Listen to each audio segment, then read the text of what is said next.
শীতকালীন শাকসবজির পর্যাপ্ত সরবরাহ থাকায় এখন অনেকটাই স্থিতিশীল সবজির বাজার।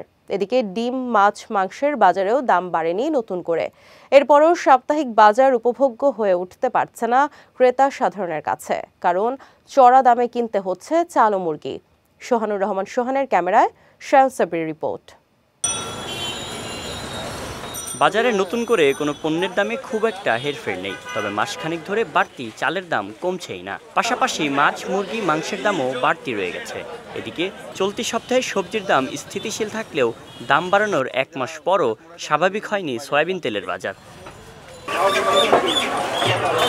এদিকে সবজির বাজারে স্বস্তি মিললেও চাল ও মুরগির চড়া দামে নাভিশ্বাস উঠেছে ক্রেতাদের। তাদের দাবি, সরকার বাজার নিয়ন্ত্রণ করলেই দাম কমে আসবে। বাজার মনিটরিং যদি স্ট্রিক্টলি হয় তাহলে সবসময় এটা নিয়ন্ত্রণের মধ্যে থাকবে। আমরা সাধারণ জনগণ সবসময় চাই যে এটি একটি মনিটরিংয়ের মধ্যে থাকুক।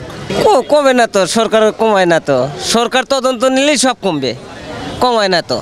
অন্যদিকে চালের বাজারে সিন্ডিকেট আর মুরগির সরবরাহ কম থাকাকেই দুষলেন বিক্রেতারা। সরবরাহ নাই এরকম কোনো কারণ নাই, বাজারে পর্যাপ্ত পরিমাণে চাউল আছে, থাকার পরও চালের দামটা বেশি। কেন বেশি উত্তরটা দিতে পারে না, যখন এটা বলি তখন আর সে উত্তরটা দিতে পারে না। আগে গরুর দাম কম ছিল ভাইয়া, বুঝছেন, এখন বর্তমান গরুতে 10,000 টাকা বাড়ছে।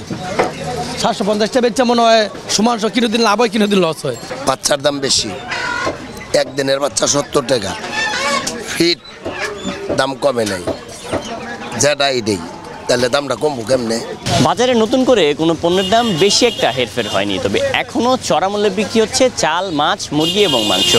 ক্রেতাদের দাবি, সরকার বাজার মনিটরিং করলেই চাল, মাছ, মুরগি এবং মাংসের দাম অনেকটাই কমে আসবে।